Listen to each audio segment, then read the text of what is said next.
something happened to me that day. It was like a switch came on, and I just thought, I don't want to live my life being scared of places like this. So today I'm going to be talking to Phoebe Smith, an inspiring young woman who I recently heard speaking as part of the UK Antarctic Heritage Trust. She was born in North Wales and has a real obsession for being out of doors, submerged, for want of a better word, in nature. She's travelled extensively all over the world, spending lots of time alone in some of the most remote parts of the planet. She's a writer, podcaster, adventurer and explorer, and I wanted to chat with her about her experience in the colder parts of our planet. As an artist, I'm always drawn to these wild landscapes, and I thought it would be really interesting to talk to somebody who also finds peace in these extreme conditions. And I've been doing a little bit of research on you, and I'd just like to talk to you about Svalbard. It's one of those places, it's, anyone can go there. You get a flight to Oslo and then you can get an onward flight up there to Spitsbergen. But I'd never really had the opportunity to go, and it's quite expensive to go as well. But as a travel writer, I thought, well, if I can try and sell a story of someone being interested in this place, which, it's the last stop before the North Pole, so it's where everyone who's going on a North Pole expedition will stop and get their final supplies and then get the smaller plane to take them to go up there. But it's also home to students who go to the University in Norway, tend to come and do a semester or two in Svalbard to study climate change and study glaciation and environment, because it's just kind of a wealth of untouched samples, I guess, that they can find. The glacier basically is compressed snow, so it's snow on top of each other. Yeah. So there's air trapped within the frozen glacier, which of course is why it's of interest to them. But every summer up in Svalbard, it gets warm enough, just enough that very top layer of snow starts to melt, and it melts down the sides and then funnels through the glacier and carves these meltwater channels. And once winter comes back again, the water disappears and those channels freeze. And so it's the best time for the students to actually go in and follow the ice water melts down into the lower depths of the glacier and take samples. They would camp inside the glacier.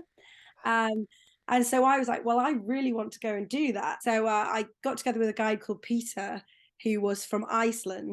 And it took the best part of a day to go from the outskirts of Longyearbyen up to the top of this glacier.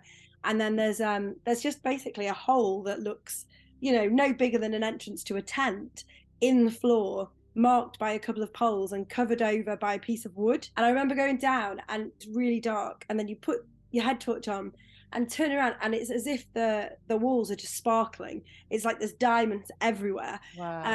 And then when you get to sort of the first level of the first meltwater channel, you look up and the ice is just sculpted and carved into incredible swirls and patterns, and there's colors. You sort of think, oh, it's just going to look like ice, but it's really, really pure white. It doesn't feel claustrophobic, because these tunnels are sometimes they can be quite narrow, but they're always quite tall, because I guess the way the water is and the way it drips through. So I found a little chamber off the main tunnel, which kind of, you had to sort of climb up a bit and then it flattened out.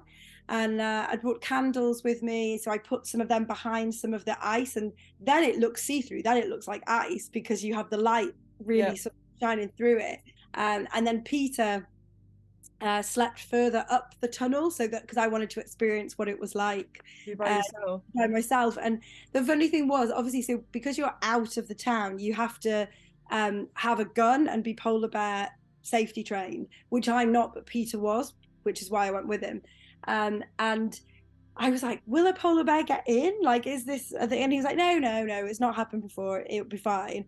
And I woke up to hear this really weird like noise and thinking, oh my God, there's a polar bear come in.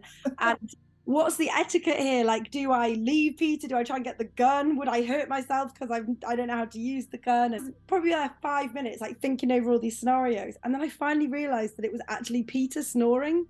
And it was echoing. It was echoing all the way down this meltwater tunnel and just like reverbing off the walls. Do you think you have like this, like an adrenaline sort of junkie sort of aspect to your personality, where you want to go and push yourself and and that's part of the reward? Or do you just really just love being by yourself and being at one with nature? Or is it a mixture of them both? I think so the first time I ever saw a glacier was in New Zealand, and I went to go do some hiking on the Franz Josef Glacier, which again is another massive one that's retreated quite a bit. And I think I was the same as you, probably slightly in more in awe than in fear, more just like I didn't realize nature could be this vast and this kind of powerful. But then I suppose I grew up on the North Wales coast by the sea. So I've always had this feeling of knowing that nature is more stronger than I am.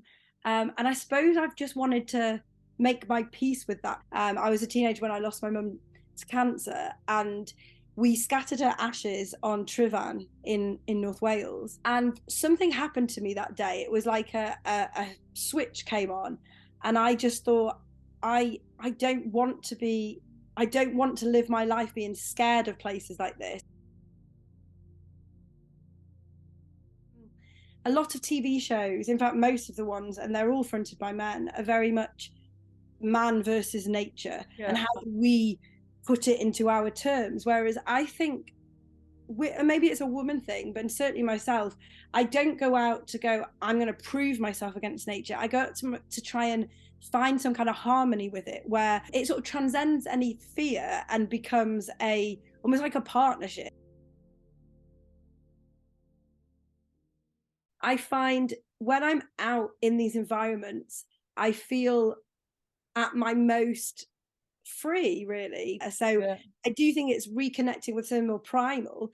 But of course, the primal part of us would always have been to respect nature, because it can do anything. You just feel so small, and you feel your place in a much bigger thing. And some people maybe don't like that feeling, but I feel very comforted by it. Yeah, but it's quite humbling, isn't it? But not in a negative way. I think it just makes, because I think some people go into those great big landscapes and just think, oh my God, I'm completely insignificant. But I used to feel like that, but I don't feel like that so much now. I now feel that I'm part of this incredible thing called life, and just to have it for however long I've got it is just to be celebrated, isn't it, really? And not to be feared. I mean, do you ever worry about sort of, because I did feel it this time a little bit in Iceland, that maybe I shouldn't be there, absolutely.